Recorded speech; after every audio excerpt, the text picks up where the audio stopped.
26th January, Republic Day. Yeah. Do you know why 26th January is Republic Day?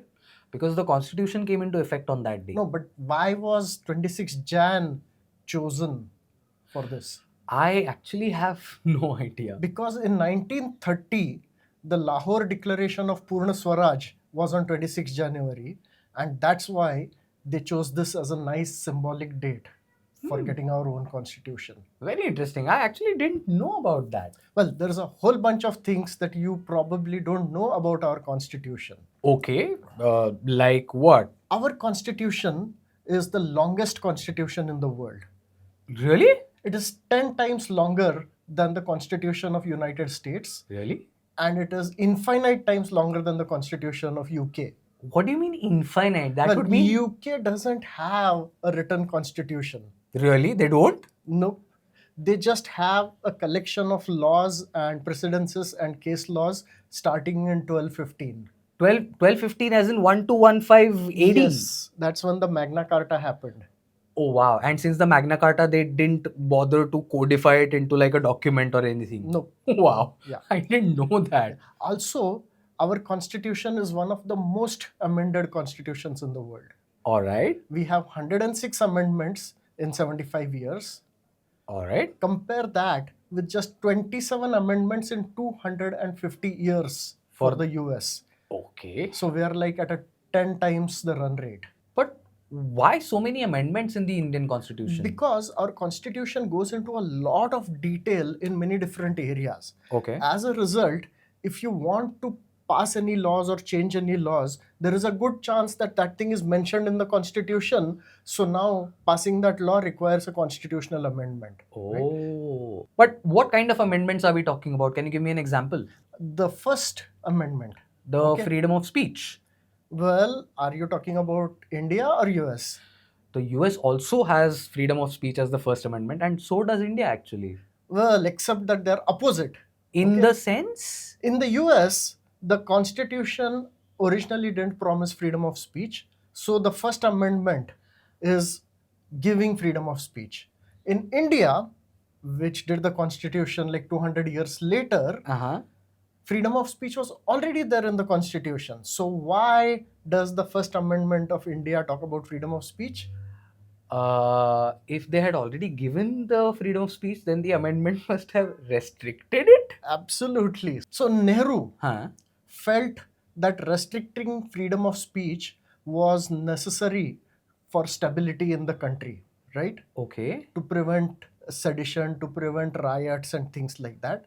Whereas his political opponents felt that he was using this to control or to reduce political dissent, right? So there was a lot of opposition, a lot of debate, but Nehru and Congress had pretty much controlled everything, so they managed to pass these laws, right? This is also when the sedition laws became a little too powerful. Okay. The original sedition laws in the Constitution, we inherited from the British, right? Obviously, British trying to prevent the freedom struggle from overthrowing and all of that, right? But the sedition law originally could only be applied if the security of state was threatened.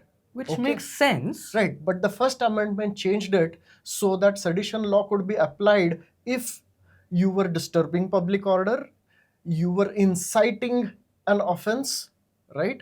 Okay. So, that seems reasonable if you look at it from some angle, but also it is quite unreasonable because, authoritarian governments can misuse it, and over the years, this has been misused quite a lot. So you have to be careful with constitutional amendments. I was just thinking, if I end up in a fight on a road with someone who is cut across my car, technically the sedition law could get applied. So it's a very dangerous situation if sedition concept is watered down so much. Right, because banning of the satanic verses, M.F. Hussein's paintings, Muhammad Zubair's tweets, Kanhaiya Kumar's speeches, all of these are now downstream of those changes.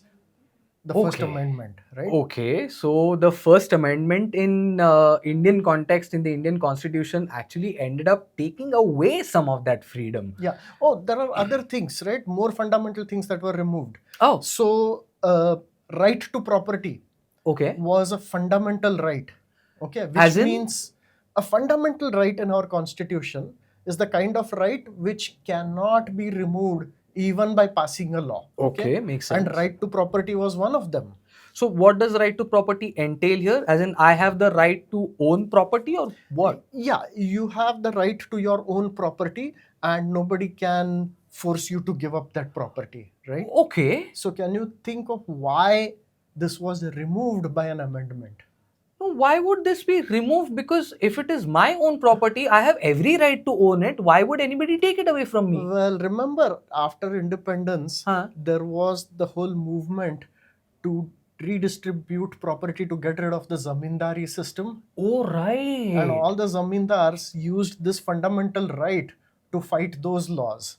Right? And that is why the government actually amended the constitution so that redistribution of property under the anti-zamindari laws could happen without facing challenges in our Supreme Courts. Right? Interesting. I wouldn't have thought of that particular amendment as necessary, but given the context of the time, that amendment was absolutely necessary. Correct. It was changed from a fundamental right to a constitutional right. Right? So that it could be amended. Makes sense. Yeah. Man, there's a lot of things I don't know. Yeah. What else don't I know about the Indian Constitution? Well, the Indian Constitution has a truly global inspiration.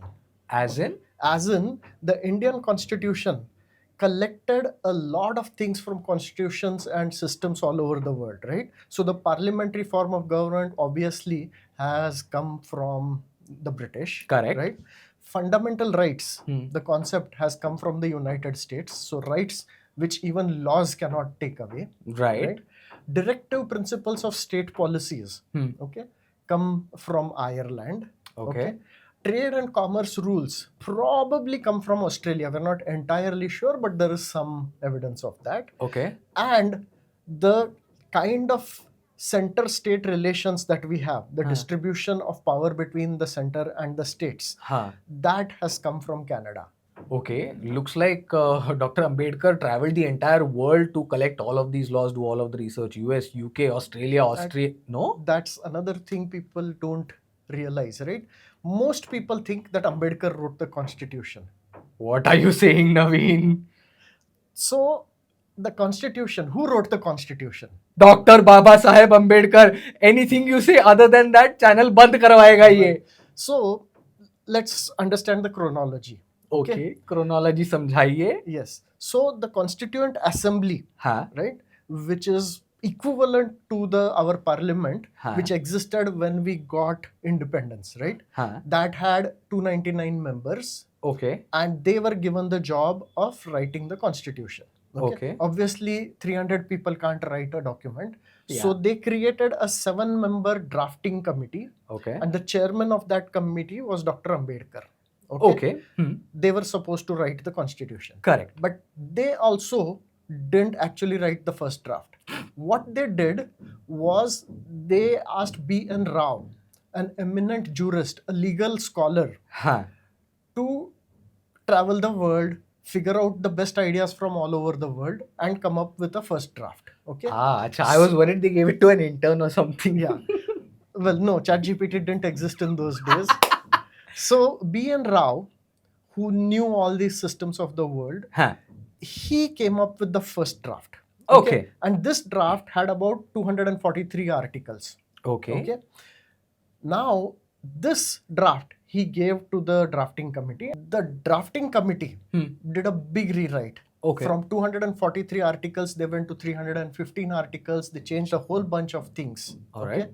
T.T. Krishnamachari, who was a member of the drafting committee, is on record pretty much saying that really most of the work was done by Dr. Ambedkar because, one of the members of the drafting committee was dead, 2 of them were living outside the country, a couple of them were not even in Delhi at the time, and things like that, right? So like the college project where there are 4 people assigned to a project, but one does all the work. Yeah, I mean, all contributed, but bulk of it was Ambedkar, and that's why he's called the father of our constitution, and B.N. Rao is the pioneer of our constitution. Okay. I can live with that. Channel nahi band hoga. Yeah. Next thing to keep in mind is that this was just a second draft. Okay. Right? This was then given to the Constituent Assembly to debate and discuss. And the Constituent Assembly actually took this very seriously, and they debated it and discussed it for 114 days, over a 3-year period, on 114 actual days. Wow. Okay. They suggested a total of 7,635 changes. Wow. These were discussed. A lot of them were not accepted, but 2,427 modifications were actually accepted. Okay. And this really makes our constitution so powerful, because the Constituent Assembly had everybody, right? It had high caste people, it had low caste people, it had people from the north, people from the south, Hindi speaking people, Urdu speaking people, South Indian languages. It had complete representation across the length and breadth of the... There were only 15 women. Okay. But still, I mean, the fact we did have women, and they did fight for women's issues and women's equality. Okay. Some male members made fun of them. They said things like, oh, if we make it equal, that goes against our traditional values and our family structure will get broken by that, and things like that. Okay. To those 15 women, I say thank you very much for your service. You have done an important job in the history of India. But because the constitution was really debated and adjusted by so many different people, everyone in the country felt like it was their constitution. Felt a sense of ownership about it. The same can't be said of some other countries, right? Like in Pakistan, the Constituent Assembly was so divided that they were not able to come up with a draft that everyone agreed on, even by 1956. Oh, wow. That's 6 years after our constitution came into effect, and 9 after achieving independence, gaining independence. And I mean, I could argue that a lot of their problems are because of that. Okay. So, that is very interesting, and he's just left it as a side note, but I'm going to make him go into that side note later, probably a short or something. Yeah. But also another interesting thing is that a lot of the debate was just on the preamble of the constitution. On the preamble? Yes. Why did they spend so much time on the preamble? Let's go over some of the discussions related to the preamble. Okay. K.T. Shah wanted socialism to be mentioned, that we are a socialist country. In the preamble of the constitution. Right. And Dr. Ambedkar said, no, a constitution is supposed to be the legal framework, not the economic system. Okay. So that was not there in the preamble originally. Okay. All right. And much later, in the 1970s, Indira Gandhi added that word into the preamble as part of the emergency. Right? So K.T. Shah eventually got his way, except through someone else. Yeah. She also added the secular socialist republic. Correct. Yeah. And so secular and socialist were the words she added. And that is still a point of contention for many people, right? Right. But there were other very interesting things, right? So for example, Hasrat Mohani wanted the country to be called Union of Indian Socialist Republics. That sounds very much like the USSR. He was absolutely inspired by the USSR, right? At that time, USSR was considered a huge success. It was a huge, They didn't know that in 1990 the whole thing would collapse, right? Yeah. Another, H.V. Kamath wanted the preamble to start with "in the name of God." So instead of "we the citizens of India," that is Bharat, he wanted it to be "in the name of God, we the citizens of India," that is Bharat, give to ourselves, etc. Adding God to the constitution is an entirely different debate. I wonder how that debate went. Well, I mean, you can actually look up, all the debates are there online, they're fascinating, but it was voted down, 41 versus 68. Okay. And H.V. Kamath was so angry, he said, "This, sir, is a black day in our annals. God save India." Which God couldn't, because he wasn't there in the constitution. Let's not say that, but I get what you mean. He means, so never mind. Okay. Another word which was there in the preamble but was removed was a mention of Gandhi.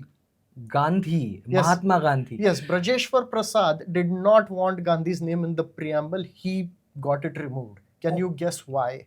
Around the time of independence, so partition would have caused the Muslims to not like him, also some of the higher caste people to not like him.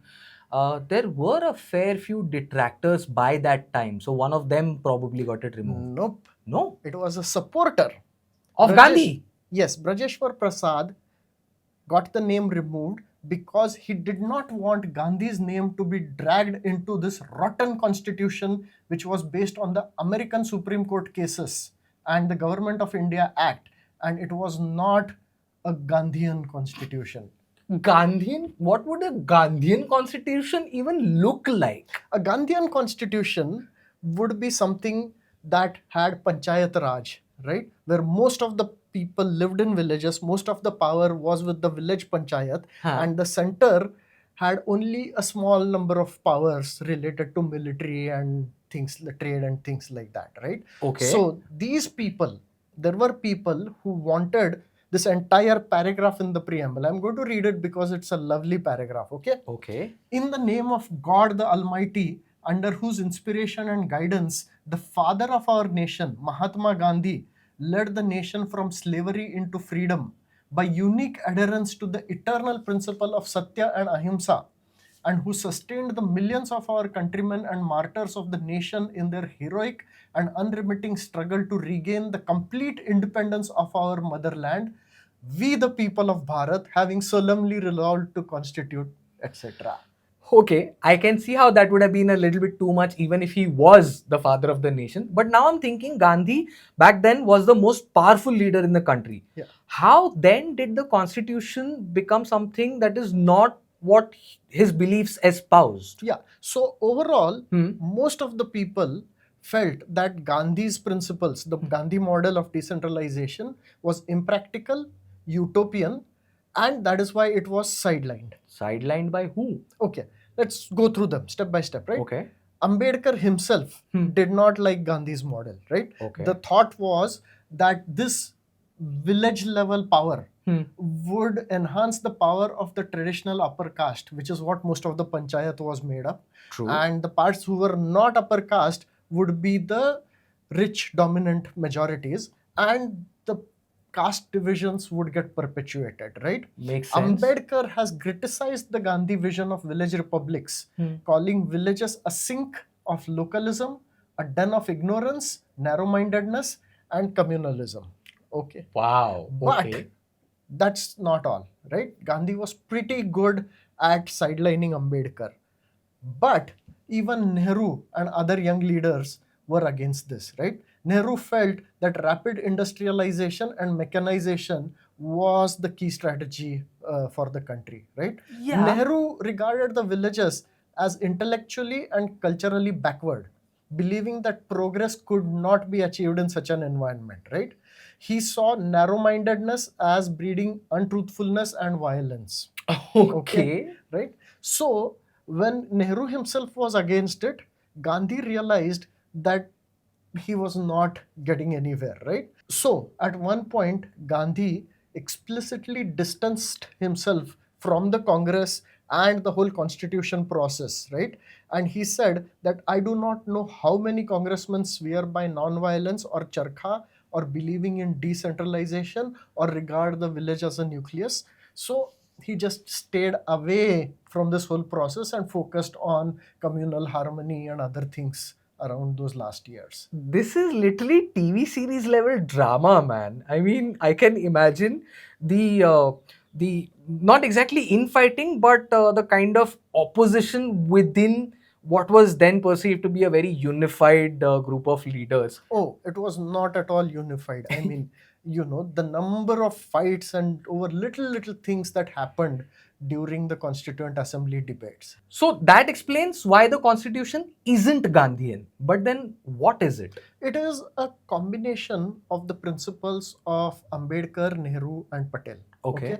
And it has a whole bunch of interesting bits which we just take for granted they seem obvious to us, but which required a big fight, right? Like? Social justice, equality for all.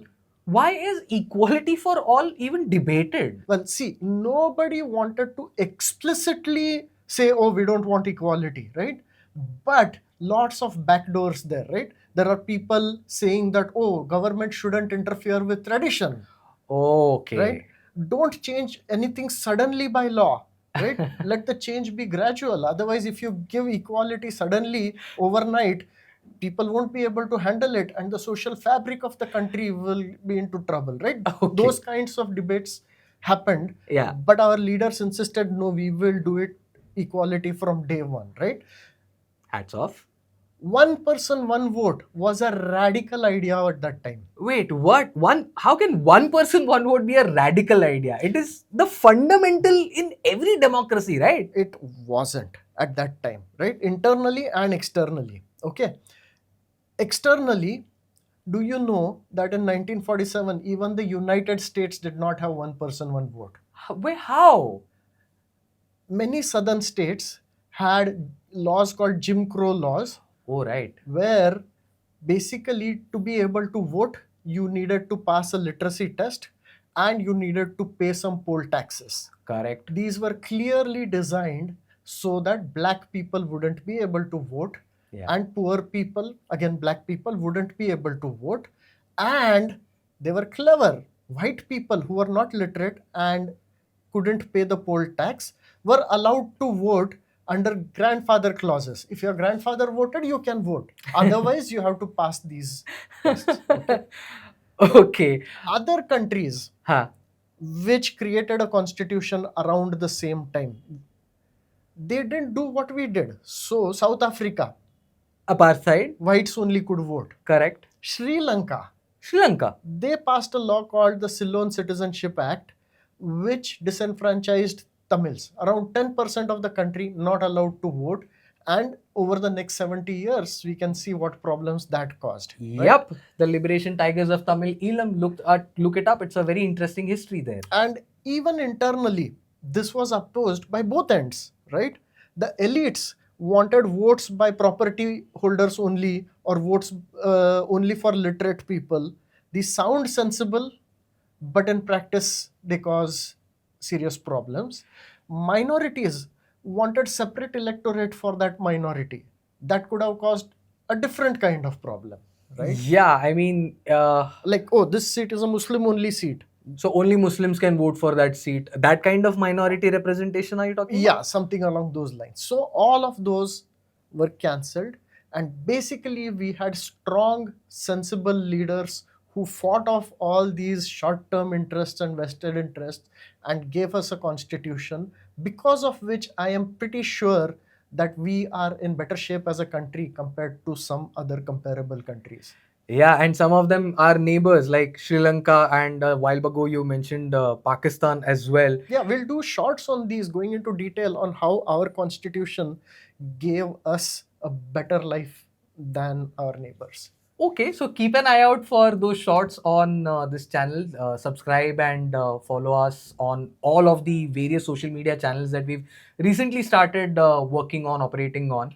And do talk to us there. We love your questions. We love answering those questions. And there's a lot about the Constitution that I didn't know. I just thought of it as a national holiday, but clearly this national holiday holds a lot of importance in the way we conduct ourselves in our day-to-day lives, how the government conducts itself in our day-to-day lives, what powers they have, what rights we have, and all of that. Looks like it is time for me to go and do like a slightly more detailed reading of the Indian Constitution. Hopefully, we've generated that little bit of spark in you as well. Shrikant, Naveen, future IQ.